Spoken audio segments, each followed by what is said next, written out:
Awesome. Right, oh yeah. Hello, hello, hello.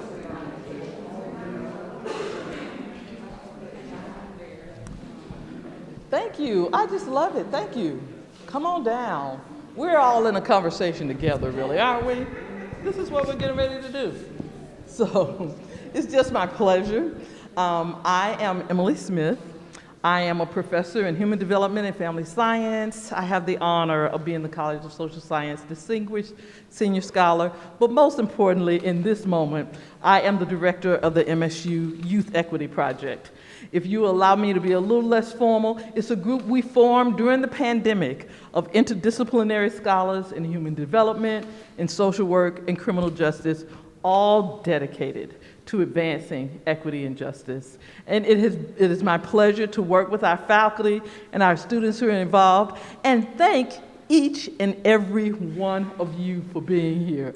I know you've traveled far and wide to be in this moment discussing a topic that we all care so deeply about. I am just delighted to partner with the MSU Broad Museum, Monica Ramirez Montague, with so many of her staff, so many of our staff in human development, and really this semester-long focus on incarcerated women and mass incarceration. It is a problem that affects not only Michigan, but the US. What we find is that minoritized people, though they only comprise about 12 to 15% of the population, comprise about 50% of those who are incarcerated. And that our rates of incarcerating women have really increased by about 500%. And so we are really deeply concerned about what are the opportunities, the entry points that we can impact to have an effect upon mass incarceration. I am so very honored to meet this illustrious panel and so delighted that they have traveled here to join us. And I'm going to introduce them and tell you a little bit about them. I should open my notes on my iPhone. Yeah, I probably should, because I'm probably not going to do this as well from memory. So allow me to look at a device just so I can do a better job. All righty then. So Matt Tjapkes, am I pronouncing it right, Matt? Chapkis. Tjapkes. Close. Thank you. He is the president and CEO of Humanity for Prisoners, Michigan's only nonprofit that works one-on-one with inmates to resolve the issues they face while incarcerated. He's going to kick off our panel with some very powerful and important stories. That's going to be followed with a video introduction from Sheriff Jerry L. Clayton, a 30-year public service professional who currently is in his 4th term serving as the Sheriff of Washtenaw County. There he leads an organization of 420 staff, some of whom are right here in this room. Shout out to Washtenaw County. Alrighty then. And serving a population of 358,000, a 720 square mile geographical area. In his service is Director Derrick Jackson, who is the Director of Community Engagement and has been with the Sheriff's Office since 2009. I have come to know him as the social worker who became a police officer. He graduated with a bachelor's in social work and a master's in social work from our competitor, but illustrious, University of Michigan. He spent several years in the criminal justice system in the trenches, working in the streets with Washtenaw County's most at-risk young people. I am so happy to see who has become my sister, should I say in crime or in youth development? Okay. Dr. Anna Gersh. She has nearly 20 years of experience as a classroom teacher, along with doctoral level training in research and evaluation. For the past several years, she served as the program evaluator for 21st Century Learning Center grant programs known as Bright Futures, serving the area in West Wayneland, Detroit. She is also a member of the Washtenaw Citizens Policing Commission, and she will discuss the organization that she founded, One Love Symposium, that promotes youth voice, examining youth perceptions of the characteristics and hopefully certification of human professionals. I am so delighted to also have with us the Ingham County Prosecutor, Carol Siemon, who's born and raised right here in Lansing, Michigan, graduated from Michigan State University, and for much of her life has lived right here in the county, serving in so many different ways.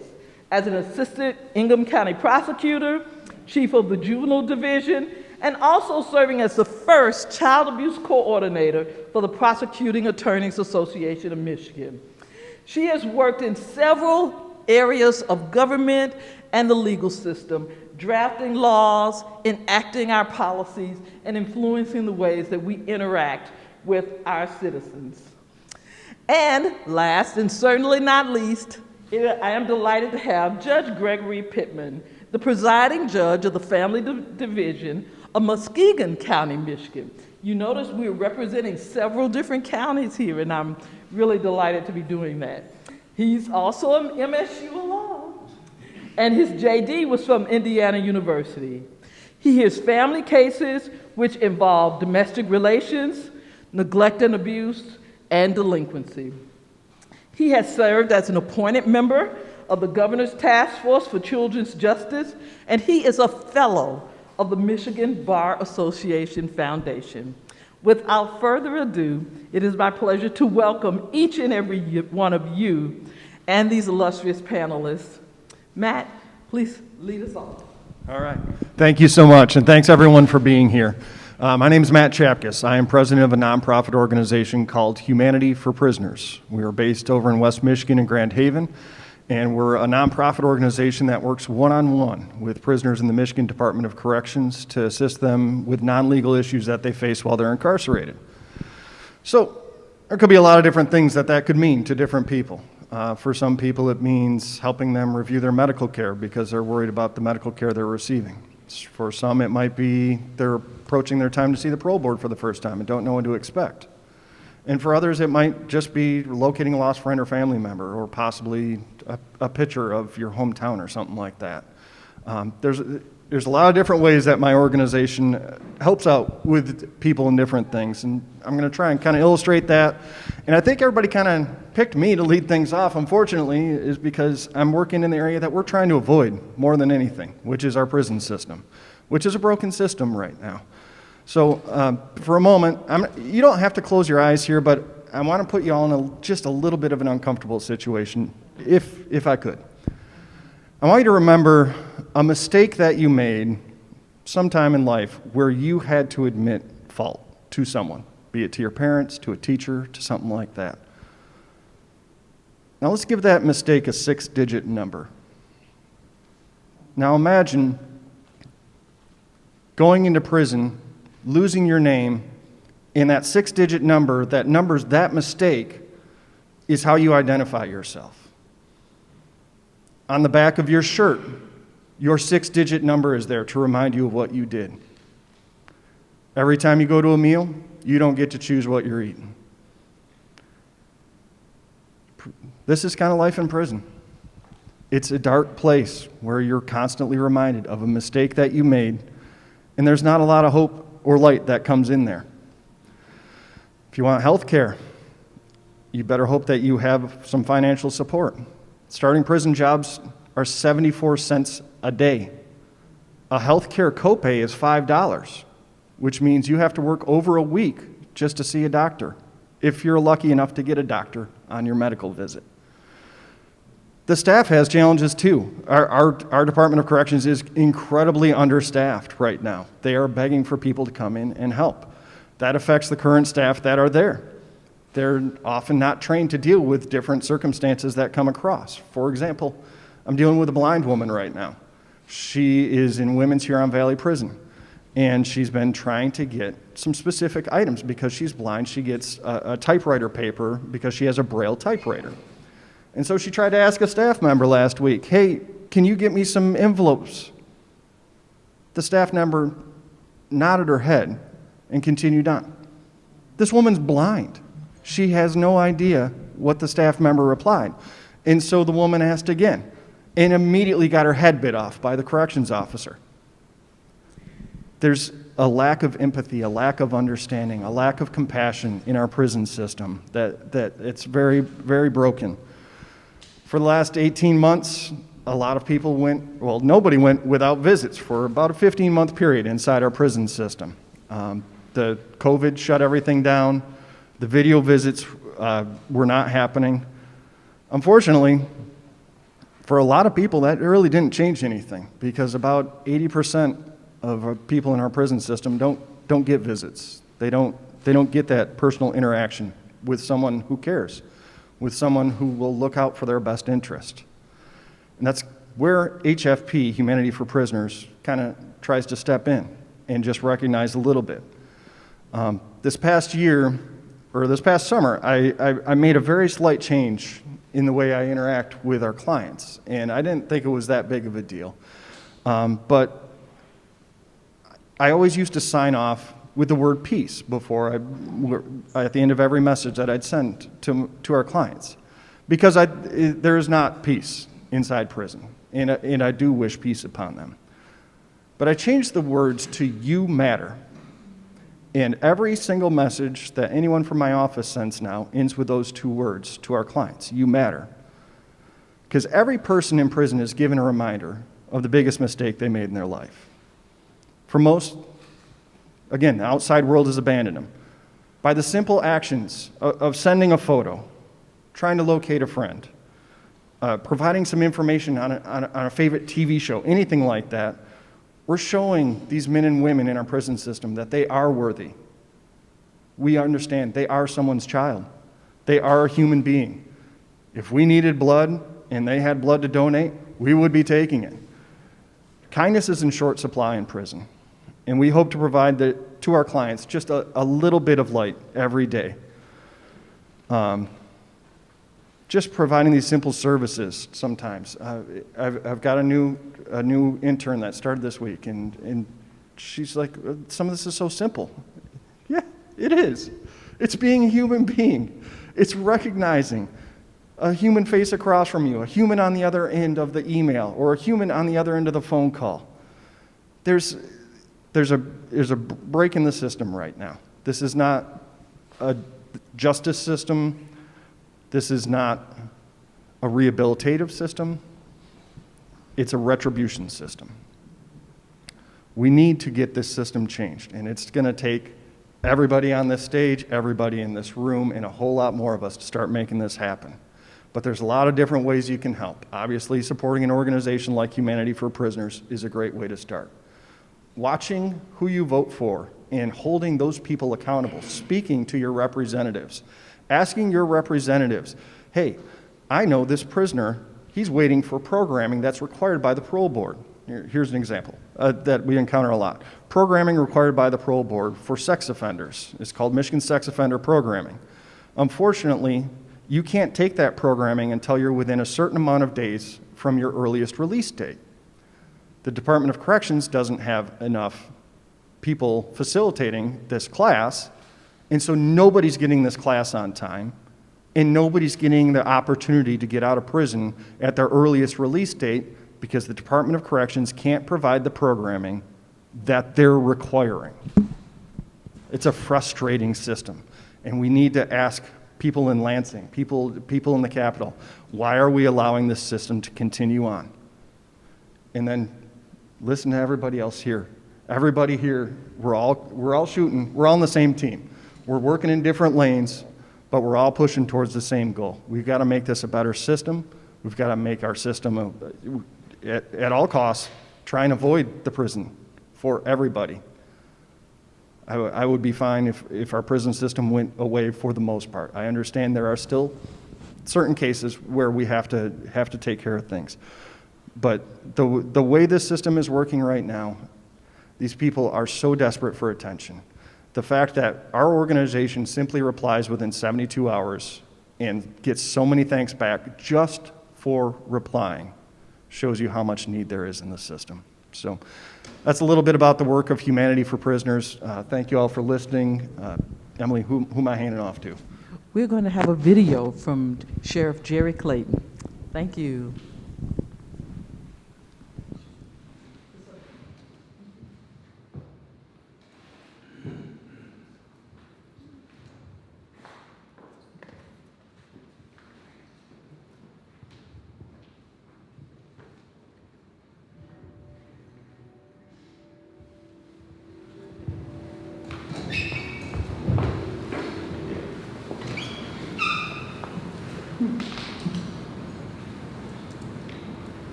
Sorry, one moment, please.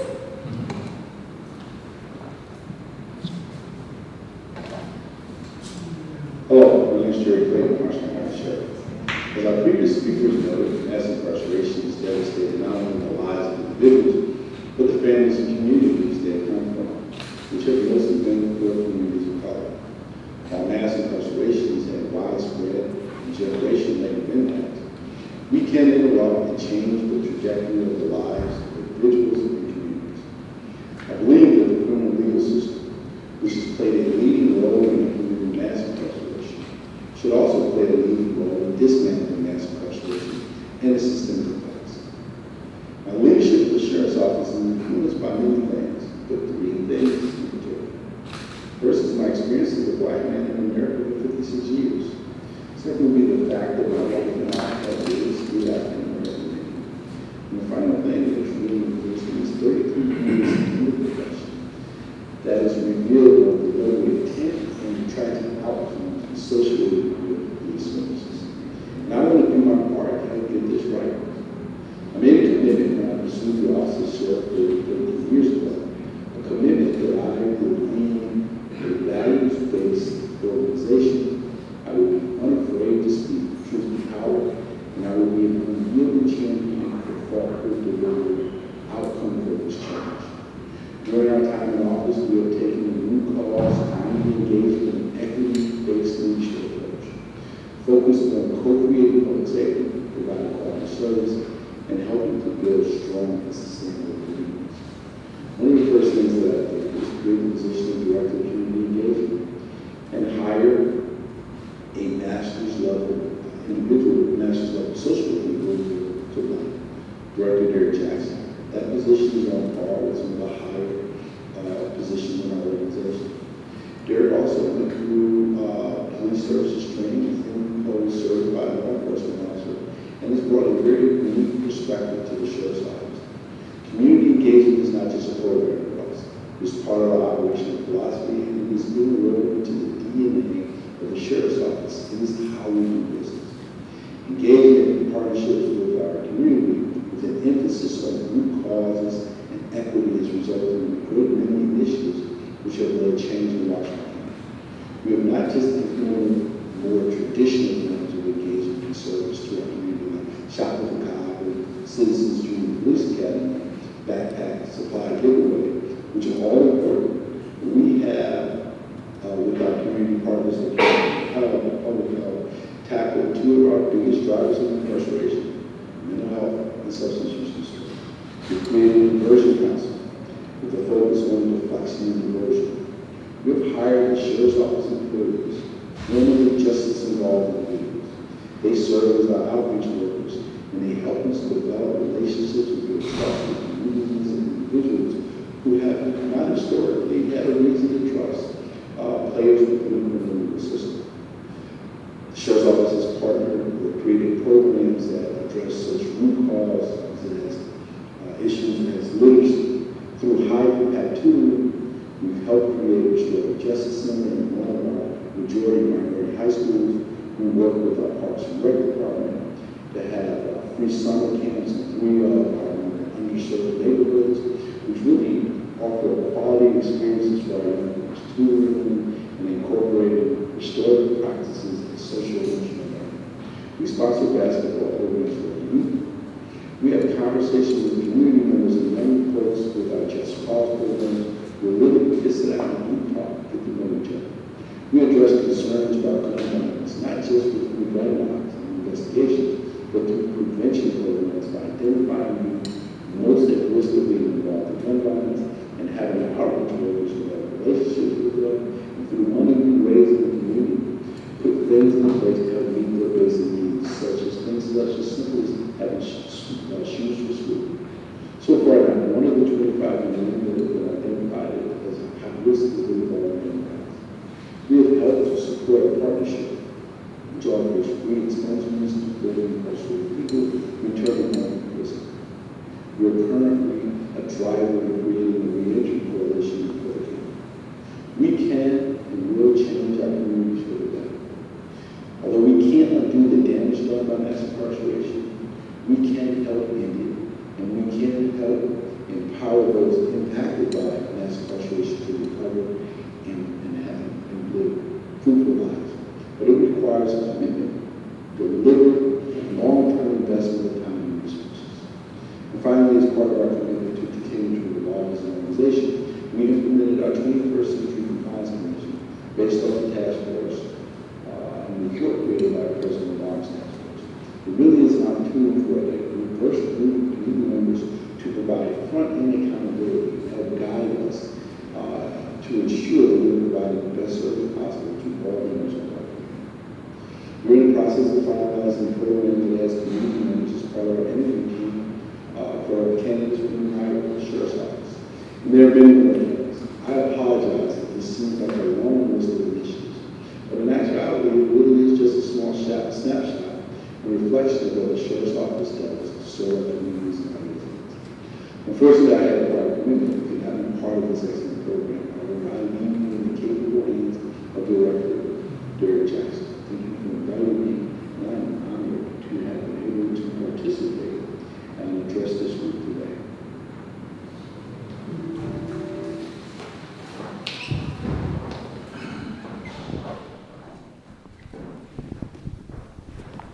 So, sound was a little bit low. He's actually a lot louder than that in person. If you have heard Sheriff, that's the most quiet I've ever heard him. So my name is Derrick. I am, like the introduction, a social worker who became a police officer. So I'm the Director of Community Engagement at the Washtenaw County Sheriff's Office. And I guess I'll start. I'm going to reiterate some of the things that the Sheriff alluded to, but really just speak to it from a social work perspective.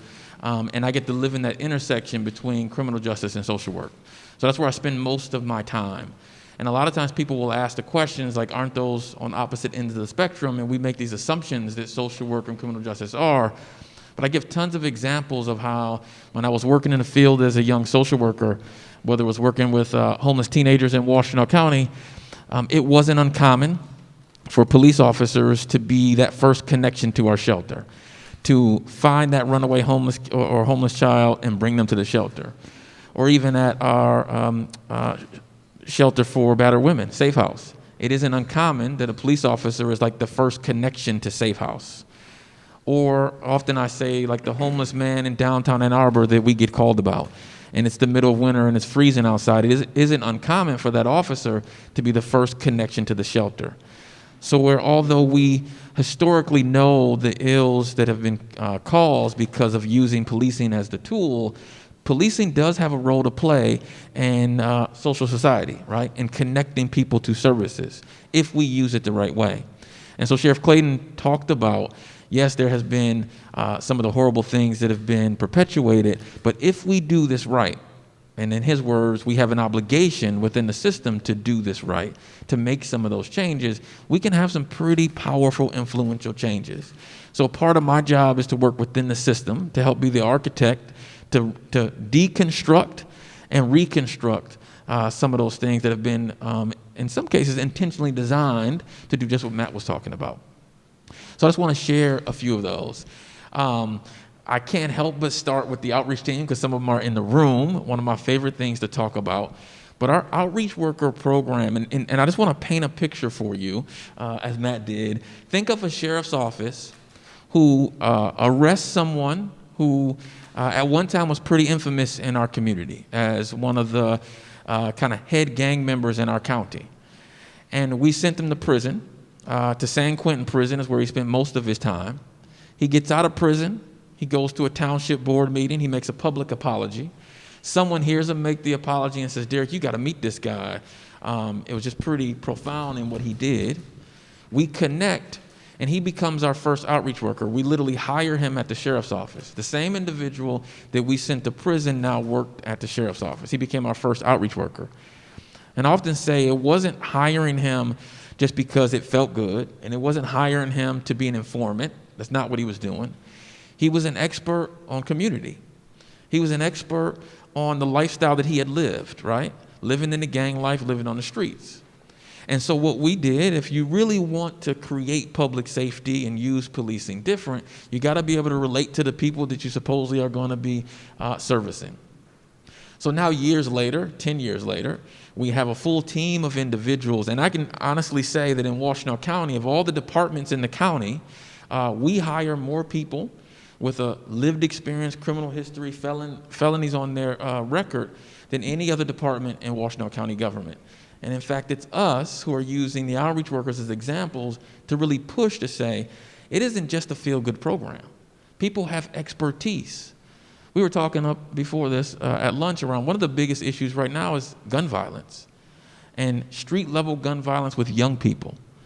Who better else to engage with, to help, to lead, to redirect than the folks who have lived that same lifestyle before, who understand it, who've gone through it, who, again, aren't just, well, I've lived it so I can talk about it, but have the real skill set to speak the language, have the trust, have the authority and the ability to shift communities and shift neighborhoods.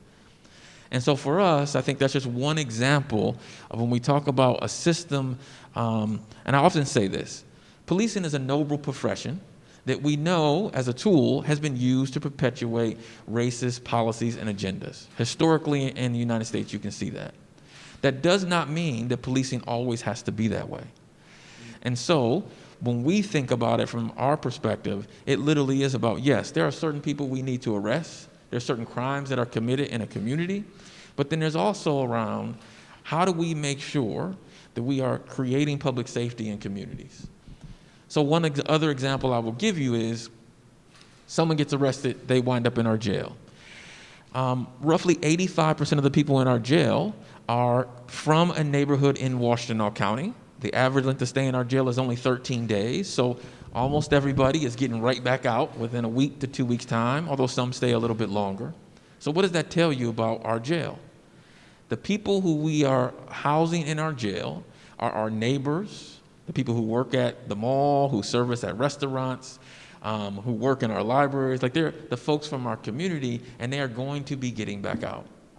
And so the mantra for us, and this is that infusion of social work and law enforcement, previous agencies would just look at the jail and say, how long is someone there? Have they had any fights? All right, they're out of here, right? It's all about incarceration. For us, asking a little bit different question, why are they here? How many times have they been here? And for someone who's been here 6, 7, 8, 11 times in their life, what brings someone back to a jail, the Washtenaw County Jail, 11 times? It's not violence. If they were violent, they'd be in the prison system. If they're coming in our jail 11 times, we're talking about petty crime stuff. What are we talking about? Addiction, mental health, homelessness. So when we really started to delve into it for our jail, it was, we need to provide services to deal with those kinds of issues.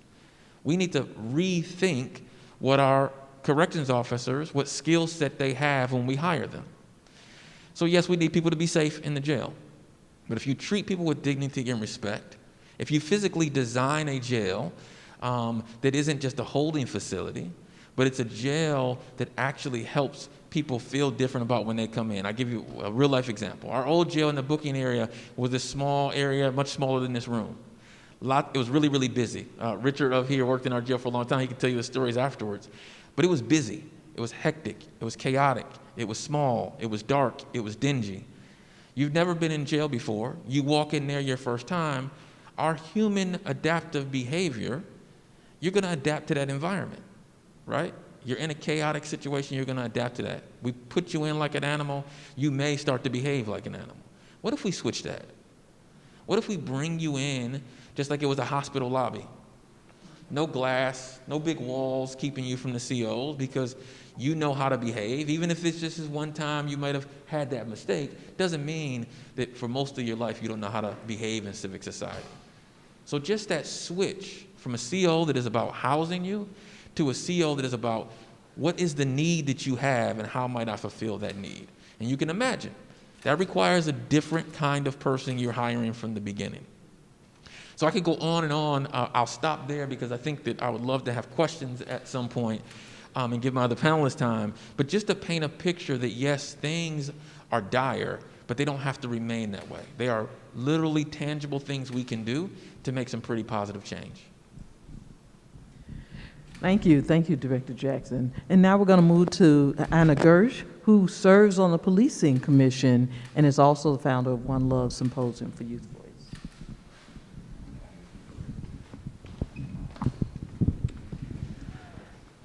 Thank you so much for inviting me to be part of this. I'm going to tell you a little bit about the One Love Symposium. It is I've been thinking about this because, and I would recommend that while I'm talking, if you have a smartphone and you can access it, you can go to onelovesymposium.com, and it'll help you understand the website. So there are 4 value propositions to the One Love Symposium. It is, its shape is a framework that is replicable, and the framework is for leveraging community opinion. It starts, this project is in 3 phases of data collection, and it starts with, what's the order I should tell you this in? So right now, the first part, over the summer, I collected about half a dozen youth data collectors, and they are acting as co-PIs on what is effectively a research project to find out what does a doctor, a teacher, or a police officer need to know to be good at their job. That's the question we're investigating. And this question kind of started coming up for me over the last several years. I was a classroom teacher for a very long time, and so I learned all about being an educator and then working with the police and police training and learning about that environment and seeing some commonalities around the goals of, or at least the use in society of these types of what I call now human services professionals. And you can look on the website, I have an essay that describes what that is.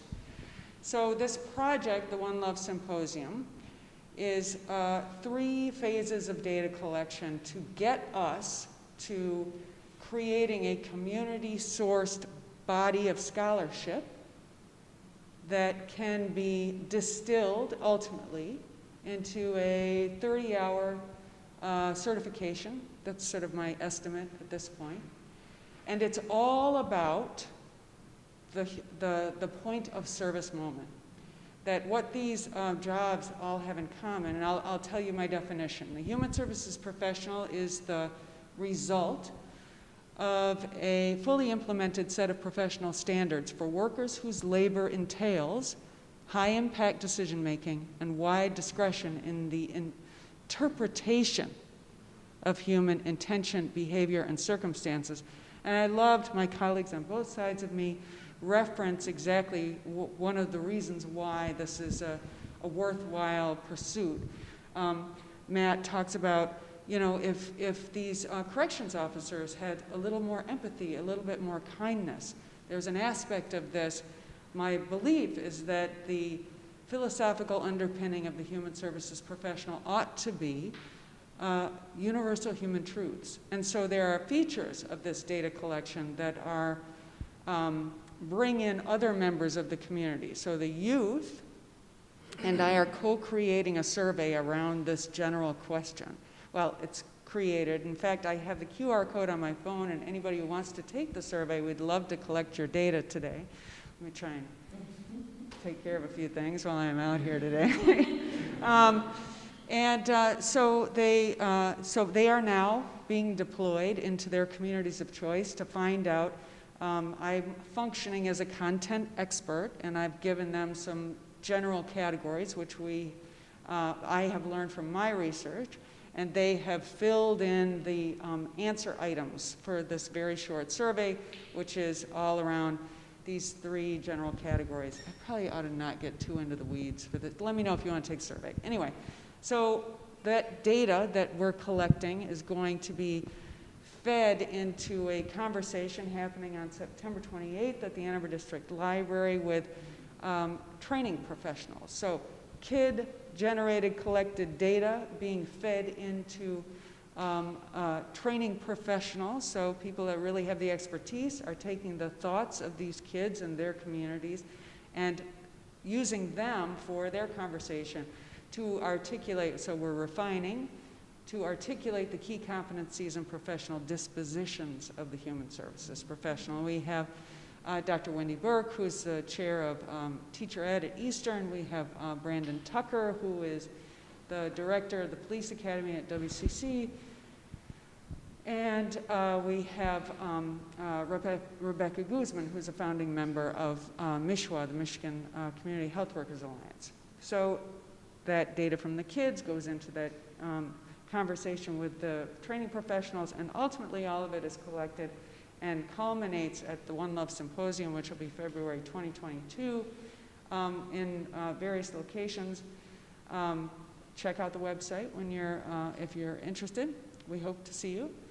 And that moment will be more data that will contribute. Will be we'll have a call out to musicians because, and we have a call out to filmmakers, and we have a teen writing contest, and all of these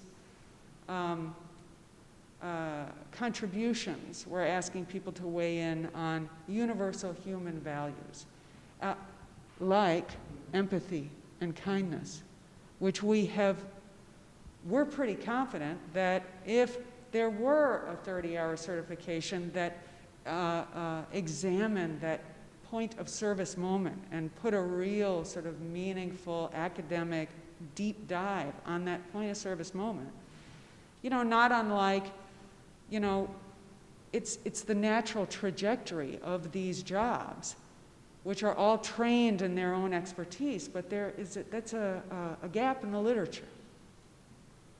Understanding what happens at that point of service moment and the benefits when they are done correctly. They see hope. People see hope. All kinds of health outcomes. Like, I mean, it has I completely believe this will change the world. I really do. So anyway, this One Love Symposium is it has 4 value propositions. One is the framework. I have built a web of communication for people, artists and young people and training professionals to speak to one another and examine this problem so that we are leveraging our community, like what you're doing at the Sheriff's Department. And there's also, if it becomes a certification, there's another value proposition, professional learning that is accessible. And I believe that if the certification process actually happens, if we get this certification, that it actually could be a tool to undermine systemic racism for 2 reasons. One is,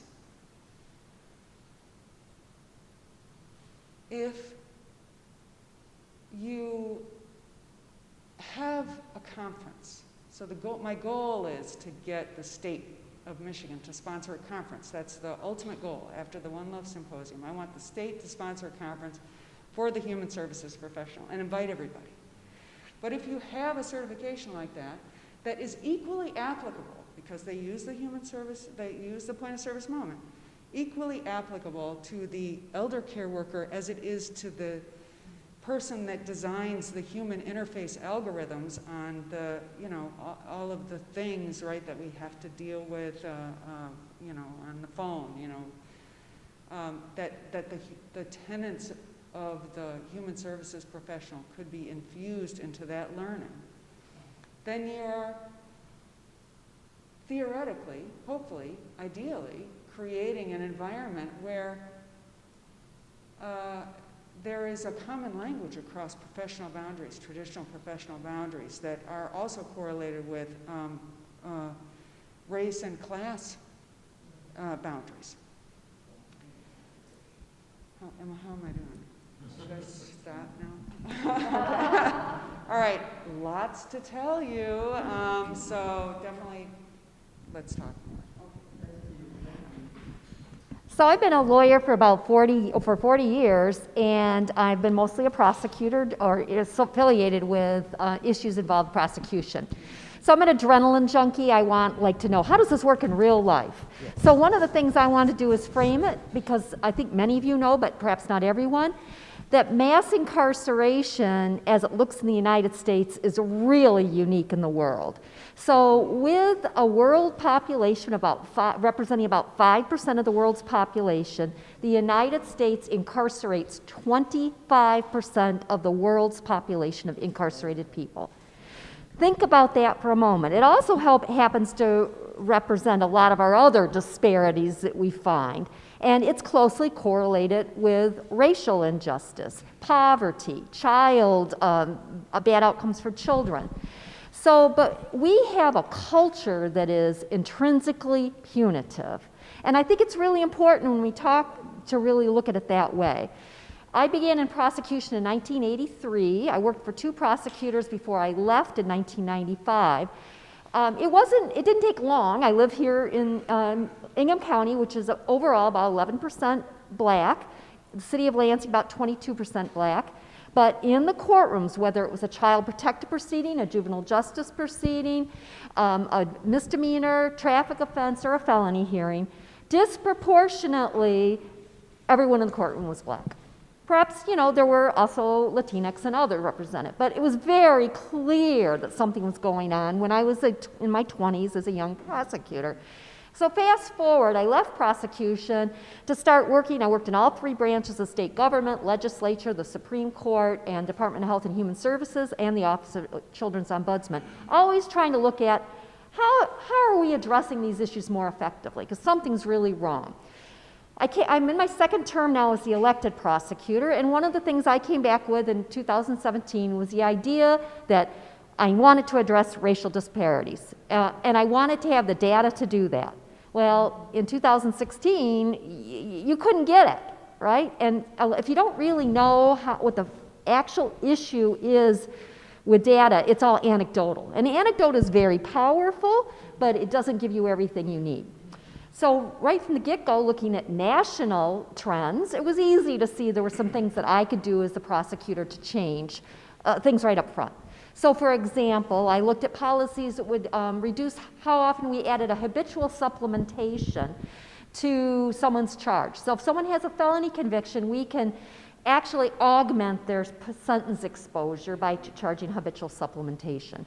So I started pulling off when we would do that. And I started looking at other places where I thought, based on what we were seeing nationally, would help both reduce mass incarceration and racial disparities.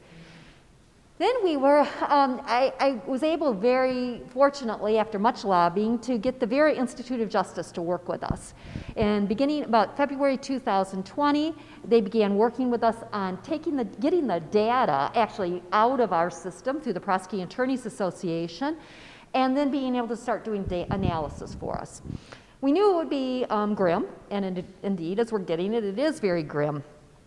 And I'll talk to you a little more about that in a moment. But one of the things I learned, which was very sad, was that even as I was reducing the number of people who were going to prison by 37% between what was 2015 and 2019, and that reduced sheer numbers for both, for all persons, but it was disproportionately impacting white persons, not intentionally.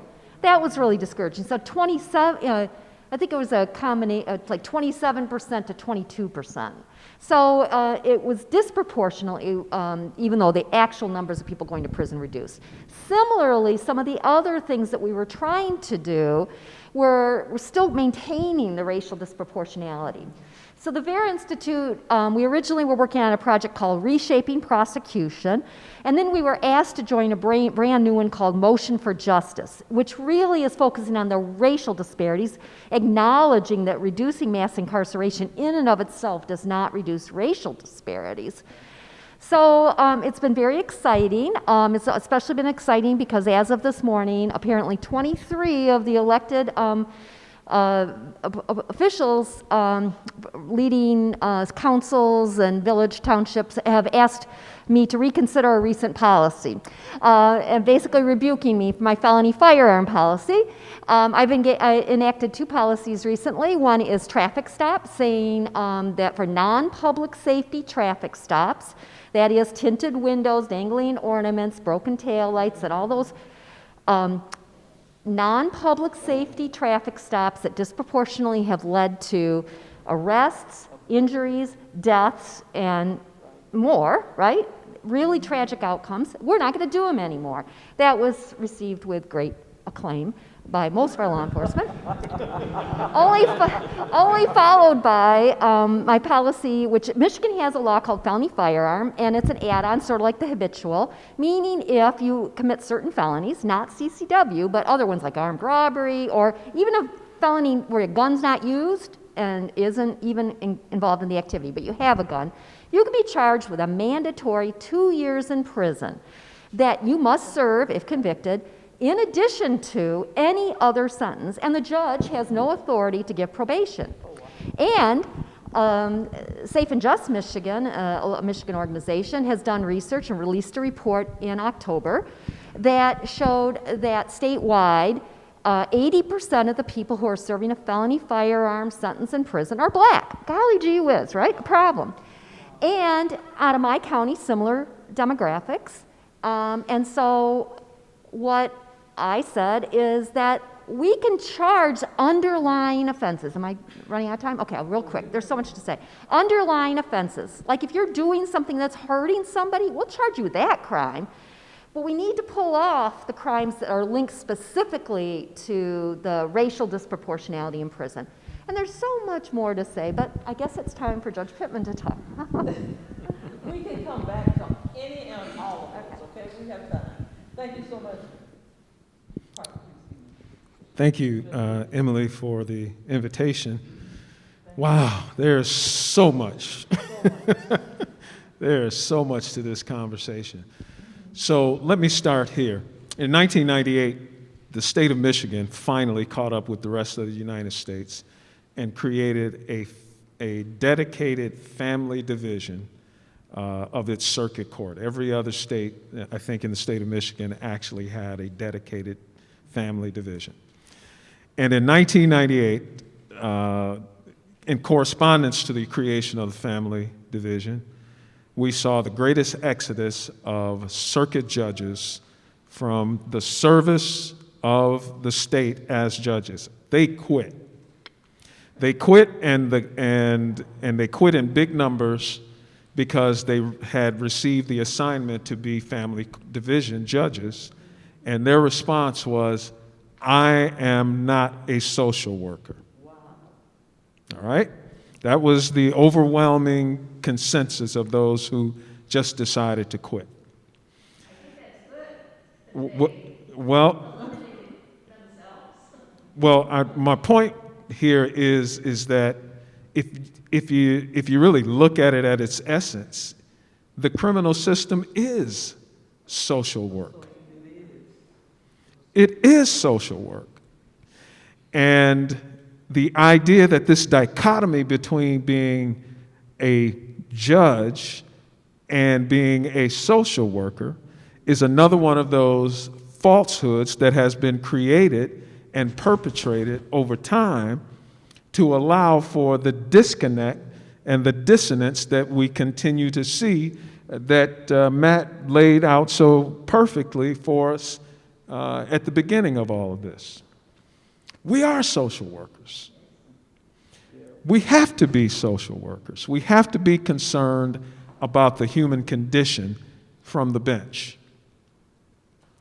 So how do we start to deal with that? Of all of the disciplines that are here and represented today magnificently, I probably represent the discipline that has the least amount of necessarily discretion, if you will, in the deportment of its responsibilities.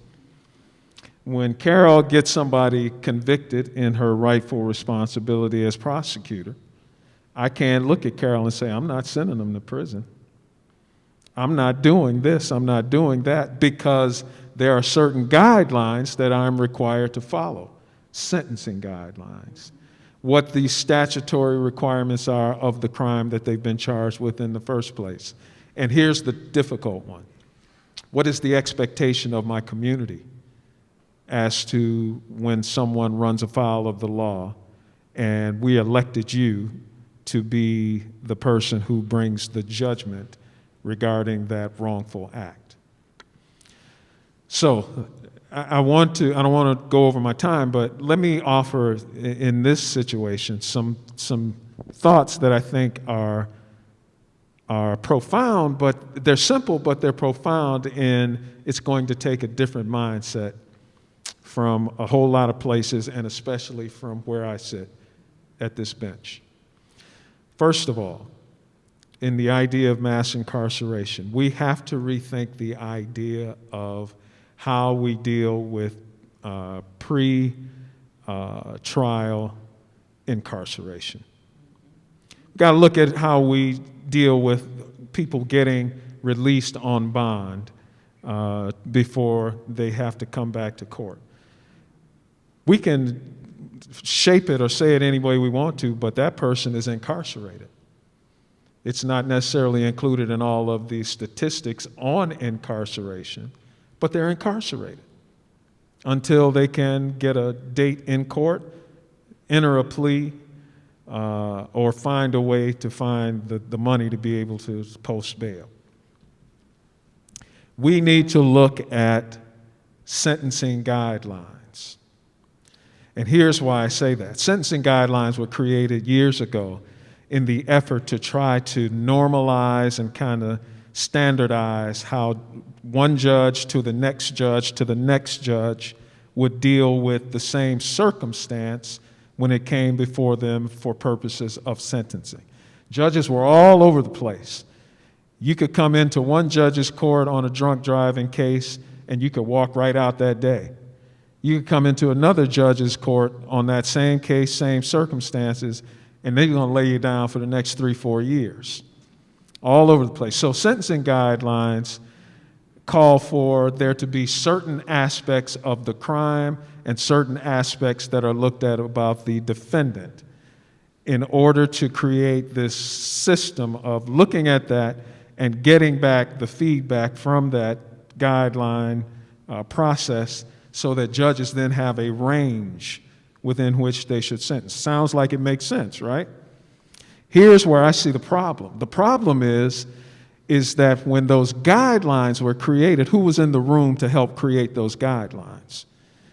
You look at certain types of things certain kinds of ways. And you talk about racial disparity in how sentencing occurs. The people who were in the room making those guidelines were people who didn't come from my community. An instance is if you have a certain type of family structure, you get scored a certain kind of way in the guidelines. Well, from where I'm coming from, Nook and Ray live at Granny's house, which is not necessarily that type of family structure that gets you a better guideline score, and it adds to the enhancement of what the sentence will look like because you can't get to that range because they don't recognize that that's a family. That's a real family. So that's a point that needs to be looked at. A third point that I think needs to be looked at from where I sit. Every 6 years, I have to come to you or in Muskegon and say, please reelect me because I've been this, I've been that, I've done this, I've done that. And it's usually, I got to include somewhere in there that I have been tough on crime. I got to. If we went instead to a system of, like a lot of states, where there's the retention election, a judge is put in position to present qualifications or a candidate. Those qualifications are passed upon by the Bar Association in that community, in the state. They go out for retention or they go out for election. If they're elected, they sit in that seat for, in some places like Minnesota, 14 years. And then they have to come back up for retention. based on what their record looks like. If we put into place those ideas about we want to see judges who are attuned to the idea that this is social work, these are the standards that we want to see for judges, then that becomes the standard for the election and, more importantly, the retention. I don't have to stand up and talk about being tough on crime. You look at my record based on what the standards were that were created for the election and retention in the first place. Those are just some of the things that I think would be really, really helpful in the idea of addressing mass incarceration from the standpoint of where judges come down in all of this. Thank you. But will you join me first in thanking all of these powerful panelists? In so many ways, each one is working on innovations and just intervention, right? Trying to do something about the effect of incarceration. I don't know about you, I have lots of questions, but I want to make sure that we hear from you and who you are, and because I do know that mass can be difficult to speak with, let me run this around the other way so that I can see how far we'll come. You can come up and you can ask your question from this microphone, because I know that masks are sometimes hard to hear and I can't move this mask too far. And if you don't have questions, believe me, I can help get us started. I just want to welcome each and every one of you. Does somebody want to start us off talking, asking questions or comments? Are welcome as well, because we know there are several people who are working in this field in this room. Does that mean you're ready? Come on up, sir. Introduce yourself. You know, we used to stay on the playground. Thank you. My name is Edward Sanders, and I go by the name of Baraka. And if I may remove this, I kind of want to tell you who I am a little bit later so we can move to bias and maybe comment first. I'm concerned about the way we approach this. And I'm convinced that we should always look at the antecedents of a thing. And as people in the legal community, you all take and know that when you're looking at something, you start with the Constitution. That's our primary, that's the supreme law in this country.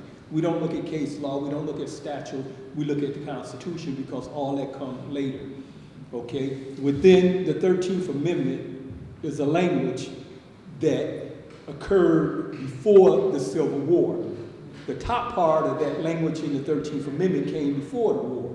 Then an exception came, the exceptionary clause came after the Civil War. And the only thing that's in the exceptional clause was the doubt, except for those who are lawfully convicted and sentenced. But the top part was that, hey, you are free. But we fought a civil war only to get that exception. But we fail to take and recognize that when we go into these systems. We talk about everything except we still celebrate the top part. The top part was there before Civil War. This Civil War is still going on. Where are you in relationship to the lines or the paragraphs in that 13th Amendment? Is you just still there at the top of that, or are you really analyzing the second part? Because if all you're doing is measuring the behavior of the persons that are coming before you that have the dark skin, then you are just part of that Civil War that was resistant to the top part. Now I tell you who I am. My name is Edward Sanders. I go by the name of Baraka. And that name Baraka came before Barack Obama. And I use the name also as a resistance to say who I am. And the name means blessings. And it means to kneel, unto the blessings of God. And I took on that name while serving prison sentence, life without the possibility of parole, which I received at the age of 17. And I served 43 years of that sentence. I'm also, along with those of you who are graduates from the University of Michigan, I am also a graduate from the University of Michigan as of recent. since my release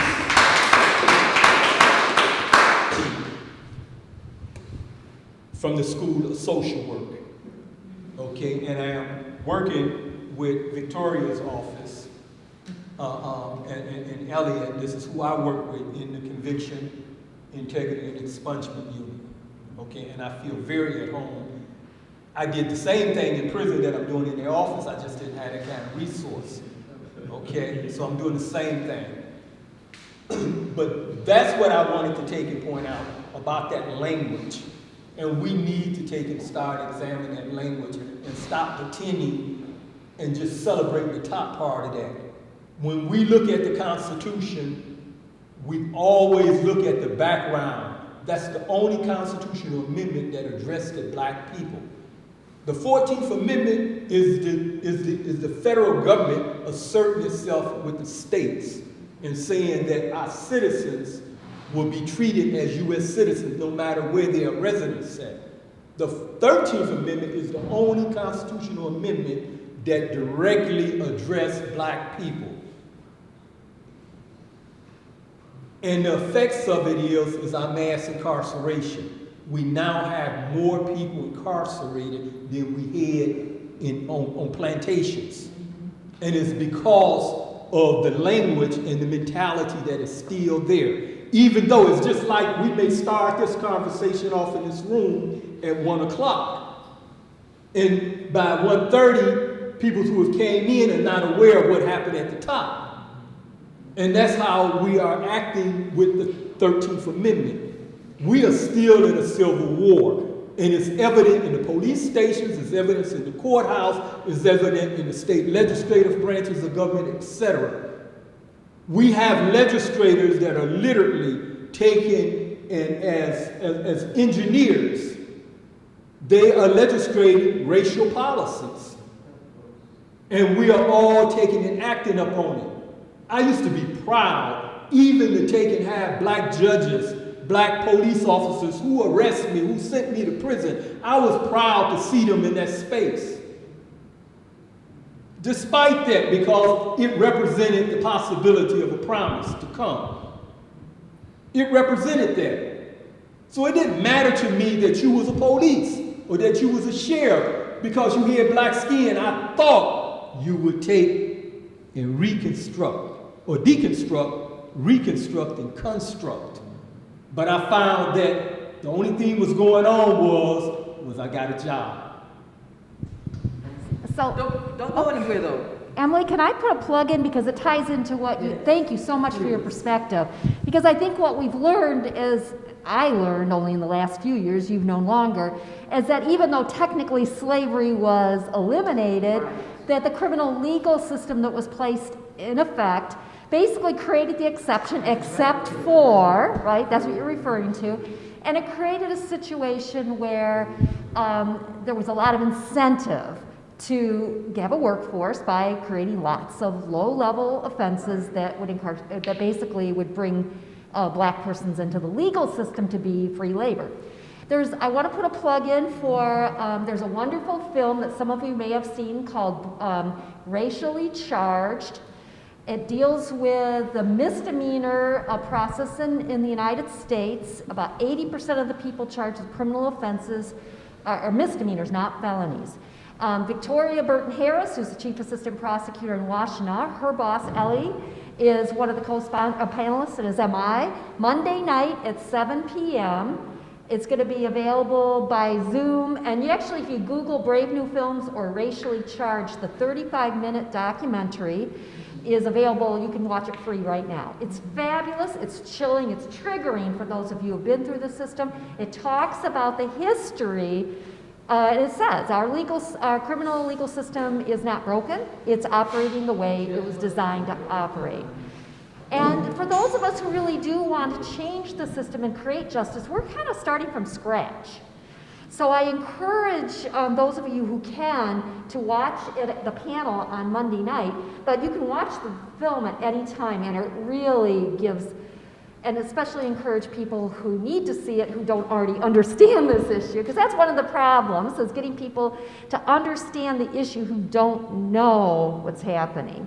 So that's my plug, and thank you for cueing me to talk about that. Thank you. He really raised two issues in my mind, that of enslavement as well as the recreation of enslavement and the disenfranchisement of those who are incarcerated to be able to hold other people accountable. So I heard you raise two issues, race and disenfranchisement. I'm not going to talk. You go. No. First of all, I just wanted to thank the brother for sharing that and refocusing us, right? First of all, I could listen to you speak for a long time. I think this is why it is so important for us to be engaged, not only in just this conversation and this talk, but to get in and till the soil and do the work and deconstruct, reconstruct, and construct a system that I was going to say what she just said, she walked out, a system that is actually doing what it was designed to do. So unless we are, and I'm so glad to hear you working with Victoria, but unless we have the Victorias of the world or folks in this room who are working within that system, it doesn't change. It will continue with that momentum. And the last part I'll say is, we didn't get here yesterday, so it's not like overnight it's going to change tomorrow. Because there are certain things, and the prosecutor talked about it. She started to lower prison commitment rates, but even in her lowering of the commitment rates, I don't know if you caught it, the disparity between black folks going to prison and white folks going to prison actually increased, right? So understanding the system, deconstructing it, reconstructing it, reevaluating it, even with someone as powerful as her and trying to do it for the right reasons, can still have those negative consequences. That's the kind of battle that you laid out that we're fighting. And so I appreciate you raising that question, because it's not easy. It's not going to change tomorrow. But this is why these conversations are so important, to inspire folks to get in at that level. The last piece I'll say is that we can march in the streets, and I think we have to. I always tell people all the time, it makes my job easier. But if we're only marching in the streets and knocking on those doors and banging on those walls, the people on the inside that want that system to stay the same will simply create stronger doors. So for some of us, some of you in this room, it's about being inside that system, to restructure it, unlock that door, or kick it open in Victoria's case, right? And then allow other people to come on in. So I just want to stress that piece. That's the fight we are in the middle of. Yeah, I think it's really important within these conversations to talk about all of the ways that we can do things to affect system change. And the project that I'm working on, the One Love Symposium, is actually this kind of system change, community conversation pathway.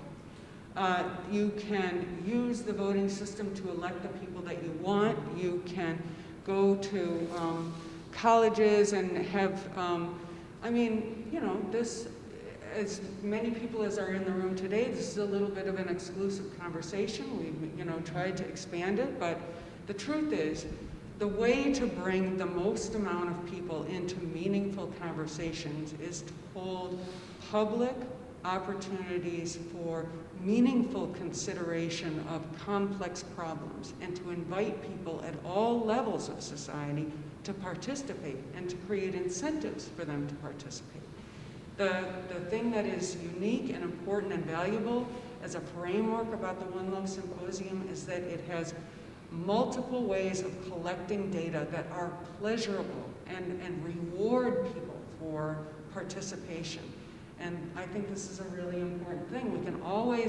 We need to march in the street, we need to change sentencing laws, and we need to remember how to communicate with one another and to leverage the skill sets and knowledge of all members of society in high impact, but satisfying and pleasurable moments, not aggressive conflicts on Facebook or new ways that we've learned. Society has kind of taught us how to communicate with each other with social media, and bringing that conversation back into, helping people have good experiences of considering social problems and then giving them opportunities to impact change. Thank you. It's going to raise up a generation of young people who have ways to be engaged. I'd like to speak on that for just a moment. First of all, thank you, man. Thank you for, it takes. I'll use the term, the agitation,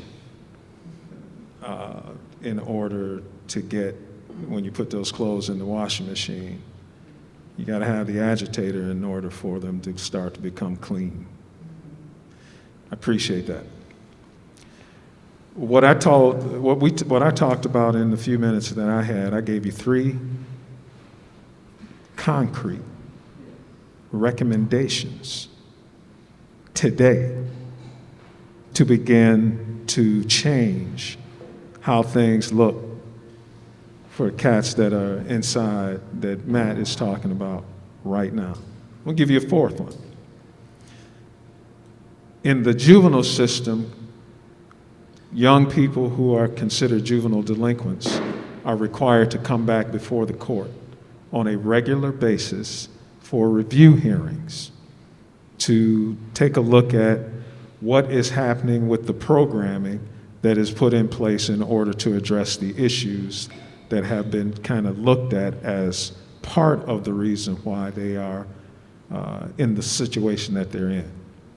That's social work, and that is the continued attention from the court. I'm not saying it's the best system. I'm not saying it's foolproof. When an adult is sentenced to prison, when's the next time that they go before their judge? They don't. They are sent and they are left.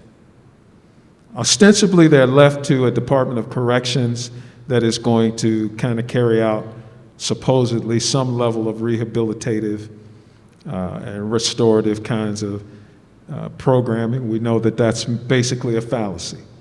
It is about warehousing. It is about retribution.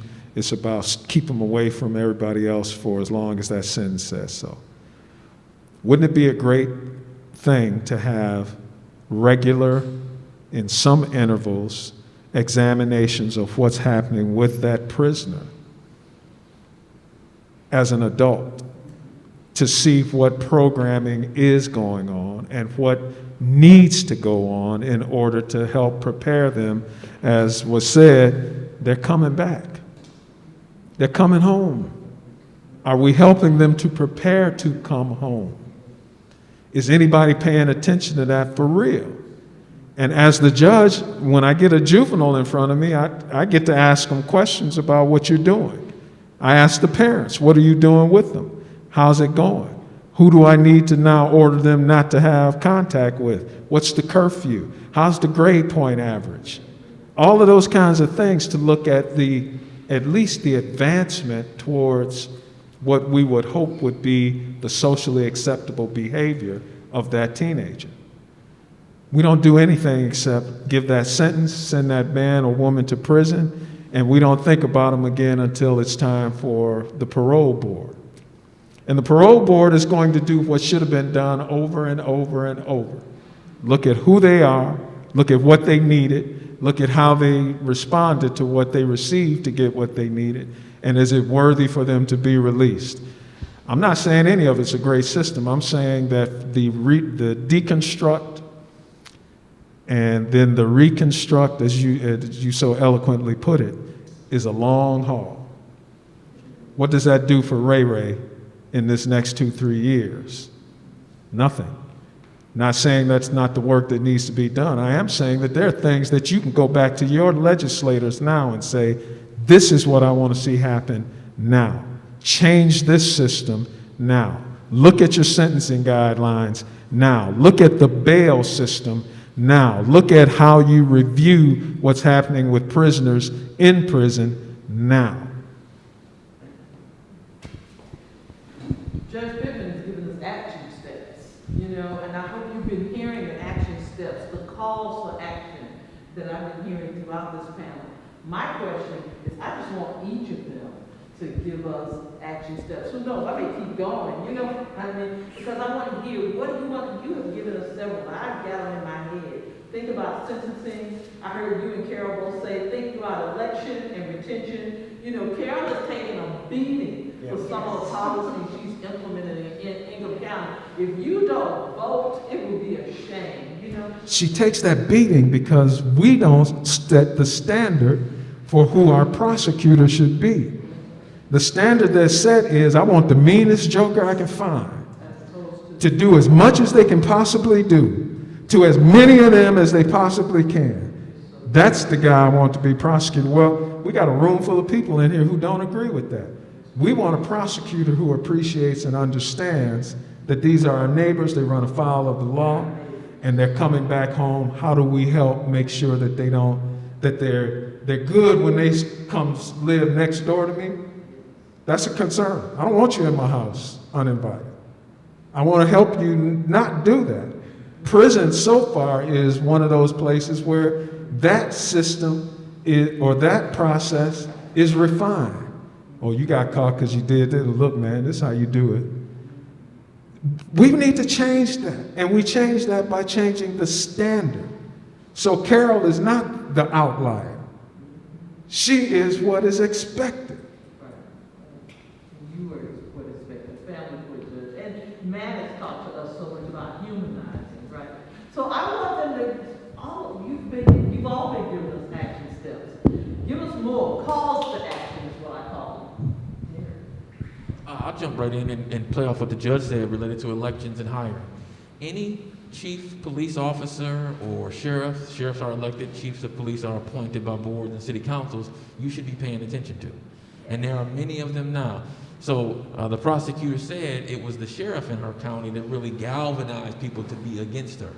So just like we have more progressive prosecutors around the country being elected, you can do the same thing. I'm waiting for those more progressive sheriffs to start being elected around the country. And so I think part of the action steps is that, to get engaged at your city council, your local level around who is that person heading your police agency, because they really do set the tone. It is a hierarchical organization. The other part tied to that is, you may hire the best chief. You may one day pull Jerry Clayton to be your chief. If you pull Jerry by himself, he will not be successful. The head is just one piece of it. The people that you put around them are the other.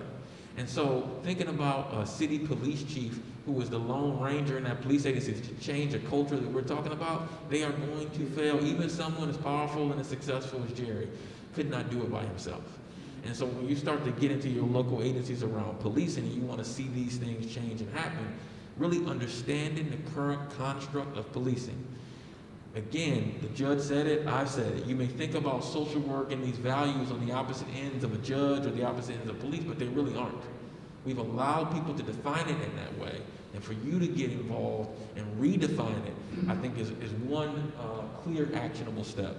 The other one, the sheriff alluded to it, and I think it's going to be really powerful for us. Having citizens on our hiring panels for deputies. Of the system we're talking about, officers are the front door to that system.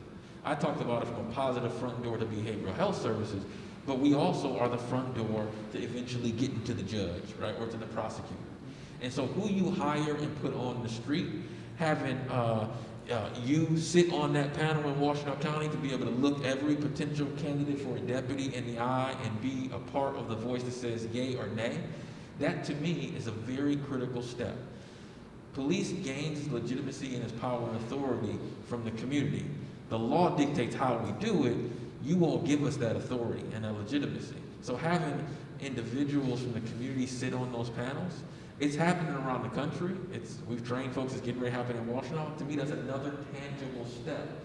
Because you complain about, or hear people complain about, we don't have enough diversity. I think you said it as well. It may look good to see a person of color in a uniform, but that don't necessarily mean they are living those ideals that you really want them to live.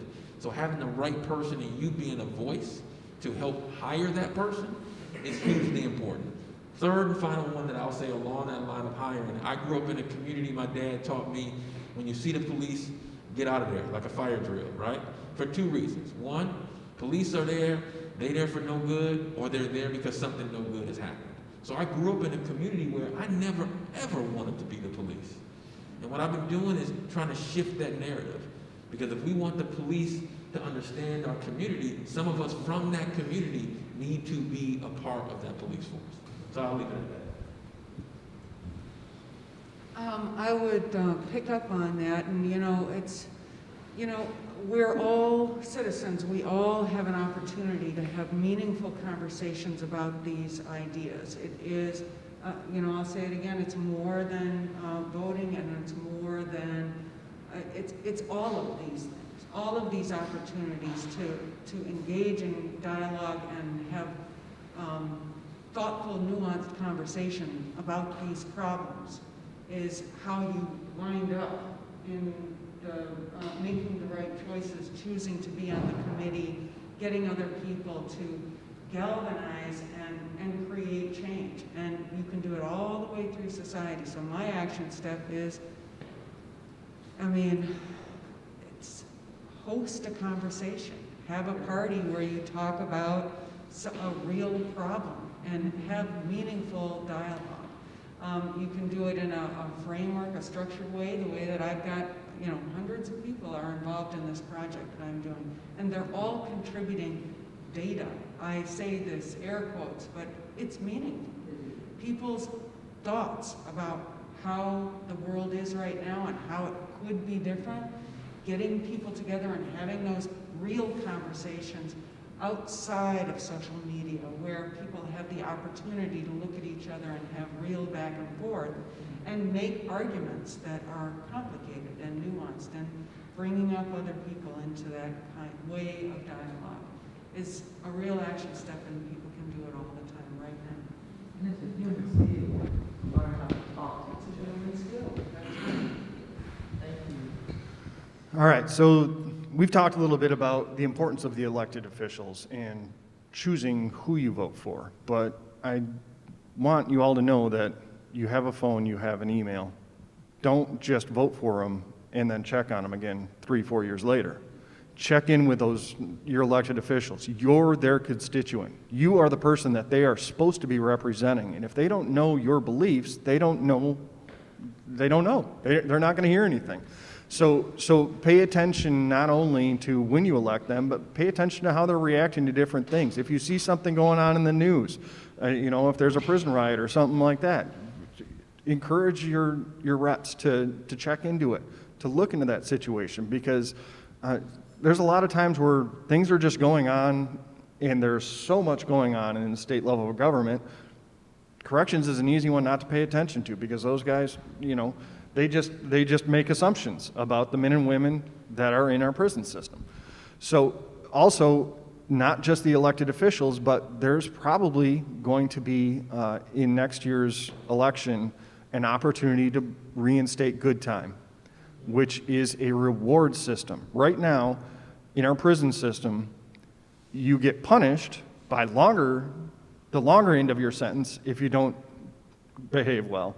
But if you behave well, you got your ERD and that's it. You can't move it up in any way, shape, or form. Good time is a way to reward them. Your good behavior for a year knocks a certain amount of time off your earliest release date. So the better you're acting, the more you're getting done, the more you're accomplishing, the earlier you can get out. We need to give some forms of rewards to these people that are in our system. And then finally, support organizations. Safe and Just Michigan, you heard Carol talk about them. They are on top of criminal justice reform through legislation and other matters. HFP doesn't get involved in it, because if anybody asks about what's going on, Safe and Just Michigan, that's their lane, that's what they're doing. So support organizations like that. Support Humanity for Prisoners too. Obviously we need your help. If you are interested in my 85-year-old father who founded our organization, who worked for 10 years to get a man wrongfully convicted out of prison, is going to be a keynote speaker talking about that book and that experience next month. So if humanityforprisoners.org, or just Google Humanity for Prisoners, check it out. Please consider being a part of our event next month as well. Can they volunteer somehow? Could you talk about how? Okay, yeah. Well, we've got volunteers that help on a lot of different levels. So like I mentioned, that we get questions about medical care or something like that. We actually have doctors that will review medical files for us. And then we have others who just get down, like I mentioned again, we have one guy that just sends pictures and just uses the JPay prison email system and just sends pictures to people because they don't have anybody to send it to them. We take volunteers for anything like that. You want to help out with our people search service, we can help you with that. You want to look at commutations, you're a good writer and you think you can help edit someone's commutation, anything like that, yes, we have volunteer opportunities. We've got an application form right on our website as well. Thank you. So I apologize that I had to run out for a couple minutes. So there are a number of things that we're doing that are not, of course, paid for by our financial allocation. I alluded to a Life Without Parole project. We began reviewing some Life Without Parole cases. There's no structure in Michigan. Unlike some states like Washington and California, we have no second chance legislation, and we don't have very active commutation going on right now. But we're trying to look at some of these extremely long sentences or life without possibility of parole sentences and support commutation requests as appropriate. I have 2 volunteer retired attorneys who are doing that for us because, like I said, we have no staff to do it. I forgot what else I was going to say. Is this the October 14th event at the Capitol that you were talking about? No. Okay. That's different. Because I'm speaking at that one on some mass incarceration. And everything is a very complex, nuanced. I mean, pretty much any place you pick, you can do something that's going to help. It's overwhelming if you look at, how big it is, because it's huge. And pick one area, whether it's working with children, whether it's working jail, pretrial detention, reentry, and educational work opportunities. There are so many, and it really is a culture shift, and we need to keep civilly reminding people of what we're possible of being and that no one is the worst thing they've ever done. Did you talk about juvenile life without parole? Can I do that for 1 second? Okay, yes, super quick. Okay. I understand it from an exhibit that there's still 100. So, Michigan whose sentences were not. Right, I can talk about that. So when the Miller case came down in a United States Supreme Court case in 2012, it said juvenile life without parole, and juveniles defined as up to age 18. That's why our kind speaker today fell under that for the Miller case. It said that that's cruel, basically cruel and unusual punishment, and it did create a very narrow exception by which the prosecutor could still ask for a juvenile to be retained life without possibility of parole. But in most instances, it said resentence them, and then each state had criteria for how they did that. In Michigan, they put into effect a law that says if they're resentenced, they must be resentenced to at least 25 years as the minimum, up to 40 as the minimum, and then up to 60 as the max. So still very long sentences. I'm trying to be quick. So when I came into office, I had the individuals who were serving sentences, juvenile life without parole. We had them both resentenced. One of them, ironically, was a young man I had waived to adult court when I was an assistant prosecutor, and he was released after approximately 26 years. He had a felony firearm conviction as well, so that tacked on 2 years, right? And the other individual has just come out on parole in July. Michigan, along with Pennsylvania and a couple other states, had incredibly high numbers. Michigan's one of the most punitive states, and it's unfortunately, I'm sure it's changed in Washtenaw County now, but of those 263 people, prosecutors are still asking, and I won't ask Judge Pittman to comment on that because he would have to make that decision in some of those cases. My colleague DJ Holson is the prosecutor there, and I know he's planning to ask for continuing sentences on some of them. That's also barbaric because the rest of the world also doesn't have that. So, yeah.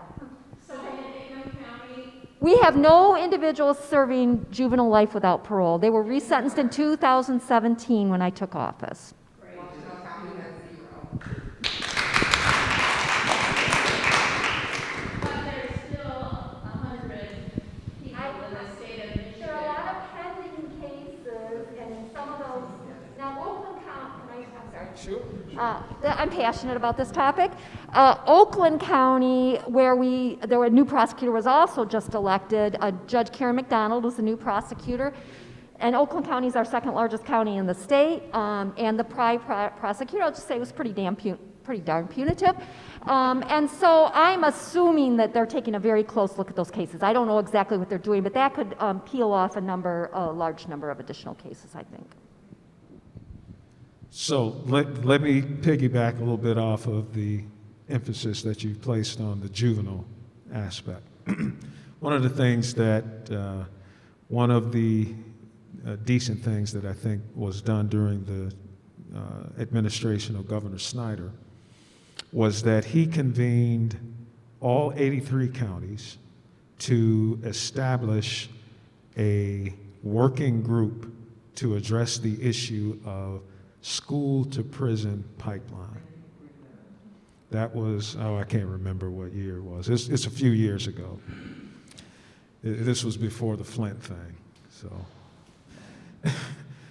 And what I would suggest to you as you are becoming more involved in the communities as action steps in talking to people like Matt is suggesting, like I'm suggesting, go back and ask in the courthouse, what judge was responsible for convening the school to prison pipeline initiative in this county? Wherever you're from, because there were 83 of us who were brought together, probate or family court judges who were brought together and said, convene and begin to work on the school to prison pipeline. Muskegon took it very seriously. We established a program that we piloted with 2 inner city schools, a rural area school, and a suburban area school. Did not cost a dime. We just had all of them come together. We all bought into a process. DJ, your counterpart, prosecutor there, was phenomenal. We worked out a process by which those things that normally turned into expulsion or long-term suspension from schools for students went through a process that we kind of developed with the help of the prosecutor, those school districts, local social action agencies, our mental health departments. Everybody was at the table, and we worked this system out that brought those types of situations to a group to consider how to have an alternative to simply kicking that kid out of school. Didn't cost a dime. We just asked everybody at that table to carve out a little bit of room and devote a little bit of resource as far as person and programming to this issue. I can't say that it was like just an overwhelming success, because you always got pushback from other districts. But out of the 13 districts in Muskegon County, 8 of them adopted standards that we created on this school to prison pipeline process that they are still utilizing to make the decisions about whether or not they're going to remove a child from their educational process, which is the very beginning of the school to prison pipeline. Go back and ask who's in charge and ask them, what did you do and what are you doing? I guarantee you there are some places that did a good job. I think Muskegon was one, if I say so myself. And there are other places that did not give it one iota of thought.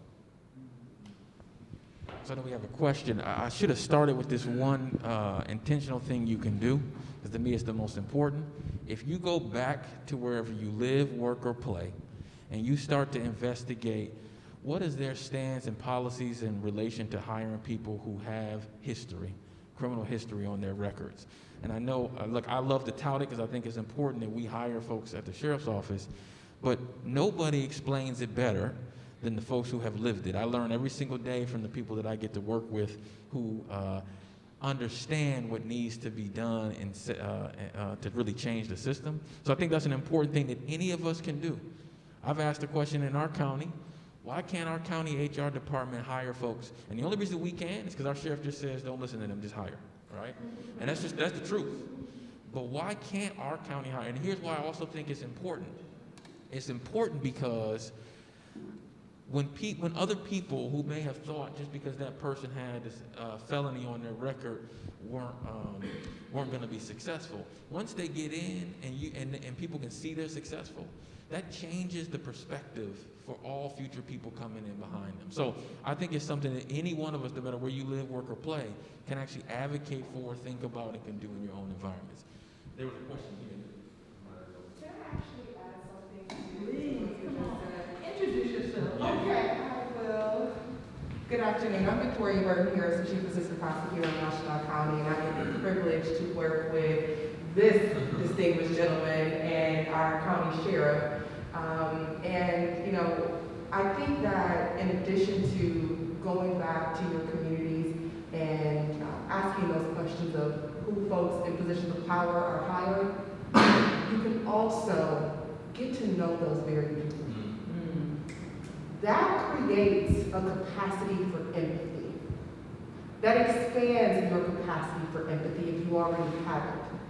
Until you live, work, and play with the very people who have lived in these cages, you don't understand what they've gone through, and you can't properly advocate for them and for change on their behalf because you're speaking from a place of ignorance.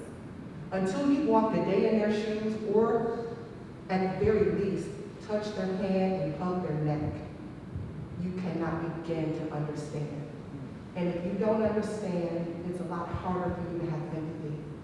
And if you don't have that empathy, you miss vital opportunities to help share important stories, to help people understand in our neighborhoods and in our offices that all people have value. You miss opportunities to preach stories of redemption. So that's what I would like to connect to what Derrick was saying. Can I add one more thing about what we're doing locally? Okay, this Sure. gentleman, Oh, I'm so sorry. Anna and Carol, please, introduce yourself, sir. My name is Kenneth Nixon, and I was exonerated February 18, 2021. I spent 16 years incarcerated for a crime that I didn't commit. Sitting here listening to the panel today, I want to applaud everyone that's here. The flip side of that is, you gave me a perfect segue into what my question was. There's a lot of talk about change, but that change is being talked about by people that aren't directly affected by that change. All of the change that's happening on the backside of this is being made by people that don't have to experience what it looks like on the other side. People that have spent their careers in suits and in offices that don't know what the inside of a prison cell looks like, that don't know what the inside of a police car looks like. And I can tell you firsthand, I lived it. You can speak your story from behind the desk, and I can speak it from that bunk. I know what it sounds like when that door closes. I know what it sounds like when the phone cuts off when you're talking to your kid. I know what it feels like when your kid is screaming on the other end of that phone and you're completely fucking helpless. I'm what injustice looks like. I myself am the chairman of the National Organization of Exonerees. We have 20 plus active members just from Michigan alone. We've recently begun to travel the country to put a face to what injustice looks like. Google our name, and there's headlines state to state about what we're doing. There's a lot of progress being made, but there's a lot more to be made. And that progress can't be made without the voices of the people that this is affecting. So when these policy changes and these conversations come up, we're the people that you should be talking to, because you have no idea what it feels like to sit in that cell. None whatsoever. You can tell your story, but your story isn't mine. When I left, my youngest son was 1 year old. Just last week, he accepted a college offer. My child and I will be going to college together at the same time. Make that make sense when I spent my entire decade and a half of my child's life raising him from a prison cell, and through a visiting room, and through 15-minute phone calls, or whatever allowable communication the system extended to us. I've been in places where you can't predict what tomorrow's going to look like. I can't tell my son I'm going to call you tomorrow at 2 o'clock because I don't know if I'm going to be out of my room tomorrow at 2 o'clock. I can't tell my kid I'm going to help you with your homework tomorrow at 8 o'clock because I don't know if I'm going to have access to a phone at 8 o'clock tomorrow. That's a horrible feeling, a gut-wrenching feeling. A A lot of the talk today has been based around people that are guilty, and rightfully so. However, those people that you're referencing are my friends. There are people there that the system got it wrong. Absolutely. Lots of them. And I can personally vouch for that. I came here today by myself not knowing what to expect. But I promise you, if any of you needed assistance from our end, we're a phone call away. We drove 12 hours to Missouri to put a face to injustice. We drove and borrowed cars that we didn't own on our own dime, 12 hours to sit in the courtroom for a 5-minute hearing because we wanted that gentleman to know that we were there to support him. Just 2 weeks ago, literally all within the same week, we drove to Missouri. We drove back the same day. We flew back 2 days later. We stayed there for 4 days before we flew back. All to put a face to injustice. Because it's personal to us, and it's serious. This is not a game. People's lives are on the line. And for every case file that comes across your desk, there's a human being attached to it. And people have a serious tendency to forget that. There are lives attached to dollars that the commission refuses to turn over to conviction integrity units. There are lives attached to the case file that comes across as charges. It looks like charges, but the reality is there's a human being on the other end of it. Someone's going to be severely affected by whatever decision gets made in that moment. And a lot of times, and I do say a lot, it's not the right decision. So my question, first off, I want to commend the sheriff for bringing in people with lived experiences. Because in my experience, what I've seen is the police have gotten into the habit of spending a lot of time in the cars. And they've begun to perpetuate us versus them mentality, which is why you see the rioting in the streets. Rioting is just the voice of the people that want to be heard. They've asked, they've begged, they've laid down, they've screamed. What other option do you have besides destruction at that point? It's a sad reality to what our communities have become. When you feel like you're not being heard by the people that are supposed to be there to protect you. The people that are supposed to be there to lend you a helping hand are the people that are hurting you. And again, I'm a living example of that. The people that were put in place to protect me sent me to prison for a crime I didn't commit. Knowingly sent me to prison. And I stand before you representing a whole lot of other people that wear these yellow shirts. And it's a sad, sad reality in today's time that we're still having this conversation. So, to the other professionals on this panel, my question is, what are you doing to prevent this from happening on the front end?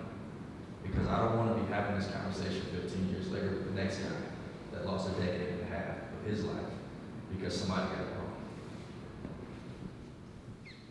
wrong. Well, let me try to, first of all, man, God bless your heart. Thankful for you. I cannot imagine my life knowing that I have been convicted and incarcerated for something that I know I did not do. I can't even wrap my head around that reality. And I would not ever insult your experience by acting like I could. You're a testament to the human spirit. You're a testament to faith and belief. You're a testament to strength. And I commend you. Every day that I take that bench, you ask that question. I think you're asking that probably of myself. You're probably asking that of Carol, because we are in those decision-making positions, sort of. Every day I take that bench, man, I want you to know something. I take that bench in the most sincere fear that I don't want to make that mistake regarding anybody and what they present to me that day for me to make decision about. There's a level of arrogance, I think, that you are speaking to that comes about by those in positions like mine, where they do what they do and they do it and they kind of just walk away from it. I want you to know, and you can believe what you choose to believe, I want you to know that every day my prayer, every day that I take that bench, is that I take as seriously at 9 o'clock as I do at 4 o'clock every person who comes through there, and I give them my very best effort to understand and to make a decision that is appropriate to the circumstances that I think I've understood. That's first. Second, I just want to say this. You're absolutely right. None of us can speak to your experience. But I did have the opportunity for about a 4-year period to volunteer on the inside of Muskegon Muskegon facility, one of the 3 prisons in Muskegon. I started out, nobody knew who I was.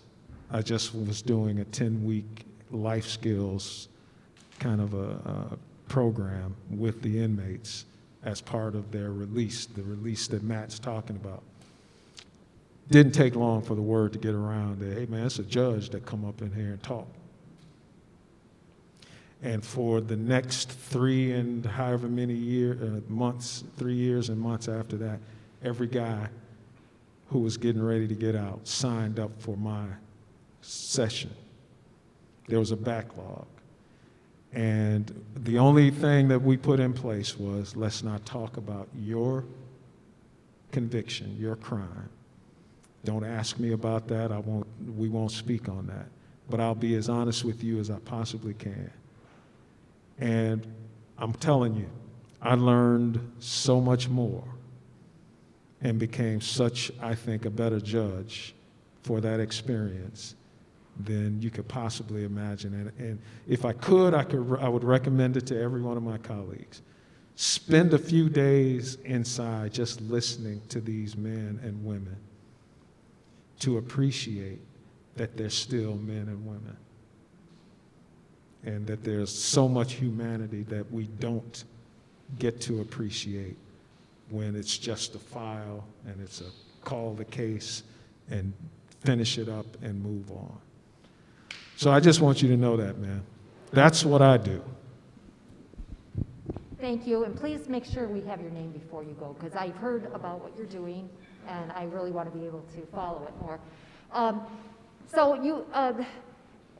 Our conviction integrity function is not as robust as I'd like it to be. We do work with the Attorney General's office, because when Dana Nessel was elected, she agreed that for the counties that don't have the resources to really go into depth, that we can refer them there. So it's a very important part.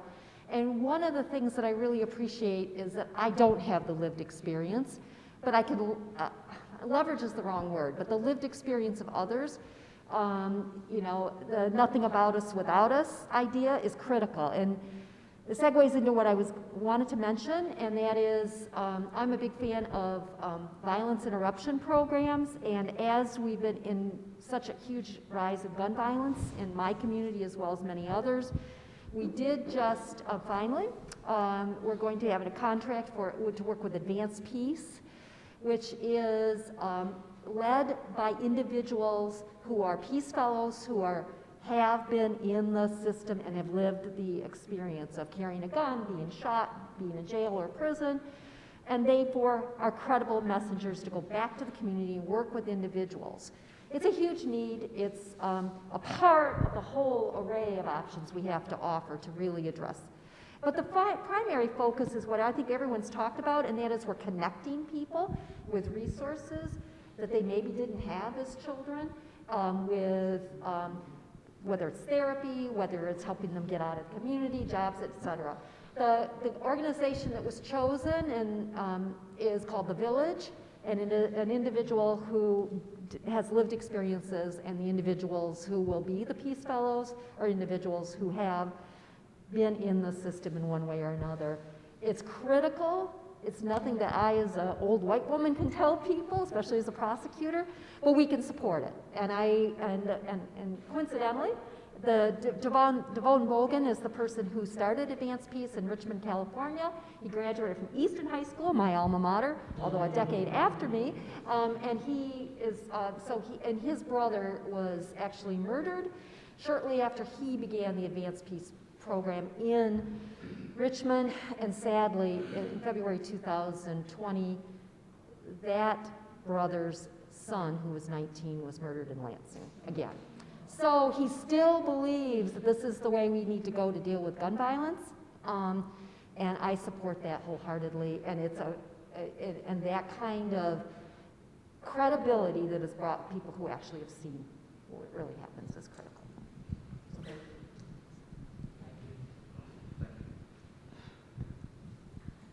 Wow. I have done a lot of things in my career. I have a 30-plus career. I'm not sure I've done anything that is quite like this. That is a call for action for all of us to figure out what way, some way, right, that we can be a part of changing a system that desperately needs to be changed, because there are human lives involved. People should not have to give up their entire lives. I challenge each and every one of us here to figure out what's our one thing, right, that we are going to do today, at least, to make the next step. I want to thank everyone, our panelists, every one of you here. Let us continue. Let this be the continuation of many steps we'll continue to make towards equity, towards justice. I don't feel like I deserve to have the last word when it has been such powerful people here, but I think somebody has to call it to an end so you can get a chance to have something to say to everybody. So thank you, and keep going. Keep the struggle going, okay? I appreciate it.